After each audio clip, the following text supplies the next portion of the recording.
It affects basically everything, from my sensory issues, my social life, my inability to read social cues, which also affects working environments, study environments, relationships. It affects everything.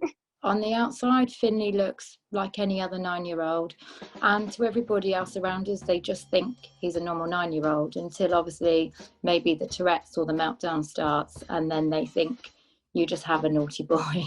Ryan's autism basically dictates our every waking moment. There's lots of families out there with children who present completely normal on the outside, but on the inside they're different. Not less, just different. There he is in the background, there we go.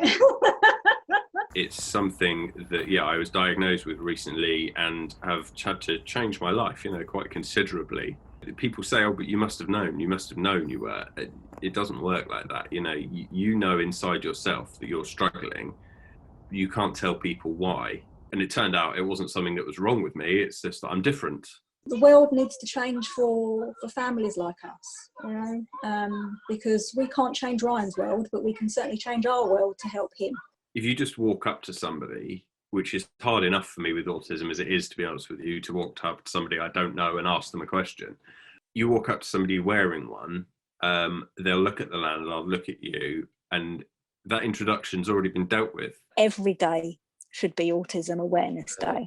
We see, tragically, physical disabilities everywhere in the world, and there's a sense of understanding and mostly acceptance with that because we've grown up with it. But with hidden disabilities, people get treated very differently. There's a sense of disbelief and questioning, usually, I find. Yes, it's incredibly important. It absolutely is.